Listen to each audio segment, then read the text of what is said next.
ქართული კინოს განვითარების სხვადასხვა ეტაპი, ფილმების შექმნის ისტორია და ქართველი კინემატოგრაფისტების შემოქმედებითი საქმიანობა. სწორედ ამ თემებს ეძღვნება საქართველოს კინემატოგრაფიის ეროვნული ცენტრის მიერ გამოცემული ორი ახალი წიგნი: ქართული კინო 1940-1960 წლები და ქართული კინო 1960-70-იანი წლები, რომელთა წარდგინებასაც ეროვნულმა სასახლემ უმასპინძლა.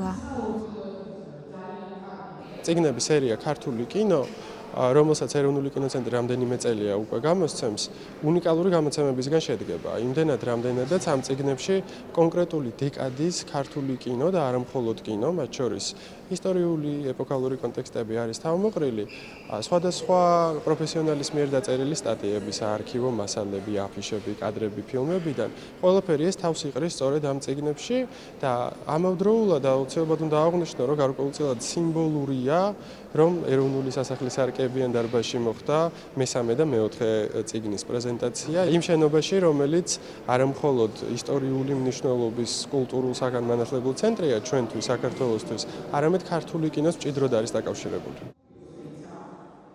ახალი გამოცემები იმ სერიის ნაწილია, რომელიც ეროვნული ცენტრის ინიციატივით 2020 წლიდან გამოიცემა და ქართული კინოს ისტორიის 10 წლეულების მიხედვით შესწავლას ისახავს მიზნად. წიგნები აერთიანებს უნიკალურ ფოტომასალას, საარქივო დოკუმენტებსა და სხვადასხვა ავტორის სტატიებს. გამოცემებში თავმოყრილია ომისა და ომის შემდგომი პერიოდის მხატვრული, დოკუმენტური და ანიმაციური ფილმების შექმნის ისტორიები და იმდროინდელი კინოინდუსტრიის მნიშვნელოვანი მოვლენები. წიგნების მთავარი რედაქტორები არიან მანანა ლეკპორაშვილი და ქეთევან ტრაპაიძე.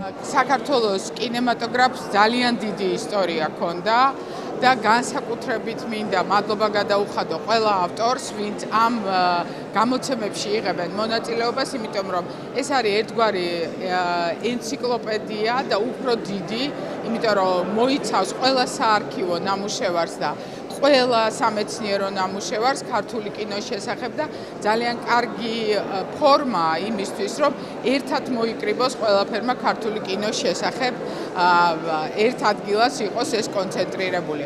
რამდენადაც მე ვიცი 40-60 წლის ქართული კინემატოგრაფის შესახებ, იმიტომ გაკეთდა ერთი წიგნი, რომ იმ პერიოდში, როგორც იცით, ომი იყო და ამ მსოფლიო გამოწვევის დროს კინო შედარებით ნაკლებად იყო წარმოებული და სწორედ ამიტომ ქართული კინოს შესახებ 40 და 60-იანი წლების კინოზე გაკეთდა ეს გამოცემა. მნიშვნელოვანია ის, რომ სხვა ყველა პერიოდში, იქ სადაც უხვი იყო ქართული კინოს, ესე რომ ვთქვათ, მოსავალი, დეკადების მიხედვით გამოდის. უნიკალური გამოცემაა, ჩემი აზრით, უღრმესი მადლობა საქართველოს კულტურის სამინისტროს, საქართველოს ეროვნულ კინოცენტრს. ნამდვილად, იმიტომ რომ მთელი ეს პერიოდი 60-70-იან წლებს გულისხმობ, არა უბრალოდ ქართული კინოს მონაკვეთი, არამედ მისი ფენომენის, როგორც მას უწოდეს მაშინ დასავლეთ ევროპაში, მისი ფენომენის თავარი გამოხატულებაა. სწორედ ამიტომ წარმოუდგენელია, რომ ჩვენ არ ვილაპარაკობთ იმ სიღრმეზე, რომელიც ამ პერიოდს ახლდა და ამ გამოცემისთვის შევკრიბეთ ყველაზე მნიშვნელოვანი ავტორები, ყველაზე საინტერესო ადამიანები, რომლებიც სიღრმეში ეძებდნენ იმ თავისებურებებს, რომლებიც ქართულ კინორეჟისორებს, მსახიობებს, მუსიკოსებს ახასიათებდათ. ისინი წერდნენ ამ პერიოდის ქართული კინოს მუსიკაზე, მის სპეციფიკაზე, დრამატურგიაზე, რომელმაც სახე იცვალა, ბოლოს და ბოლოს ახალ გმირებზე, ხო?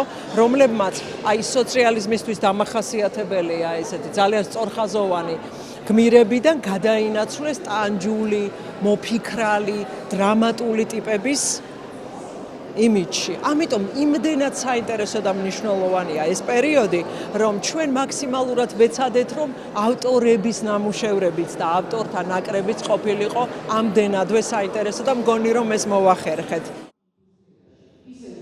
ეროვნულ სასახლეში გამართულ საღამოზე სარედაქციო ჯგუფის წევრებმა მუშაობის პროცესი გაიხსენეს და ახალი გამოცემების კონცეფციასა და ქართული კინოს კვლევაში მათ მნიშვნელობაზე ისაუბრეს. წიგნი მოიცავს, ალბათ თქვენ შეამჩნევთ 20 წლეულს და არა 10 წელს, იმის გამო რომ პერიოდი არის საკმაოდ რთული ჩვენი ქვეყნისთვის. იყო მცირე ფილმიანობა, მასალა არის მცირე და ამიტომ გადავწყვიტეთ, რომ აი ეს უკვე 2 ათწლეული ერთ წიგნში მოგვეთავსებინა და ეს წიგნი ვფიქრობ, რომ ძალიან მნიშვნელოვანი იყო ჩვენთვისაც და იმედია იქნება საზოგადოებისთვისაც, იმიტომ რომ პერიოდი არის საკმაოდ ნაკლებ ცნობილი, ნაკლებ პოპულარული, ასე ვიტყოდი, მასალები საკმაოდ ძნელი მოსაპოვებელი იყო და რა ვიცი, გუნდმა იმუშავა ძალიან ერთგულად, ძალიან ბეჯითად, ძალიან მონდომებით. აღსანიშნავია, რომ 10 წლეულების მიხედვით შექმნილი გამოცემების სერიის ფარგლებში სარედაქციო ჯგუფი უკვე მეხუთე წიგნზე მუშაობს, რომლის გამოცემასა და წარდგენასაც ფართო აუდიტორიისთვის უახლოეს პერიოდში გეგმავს.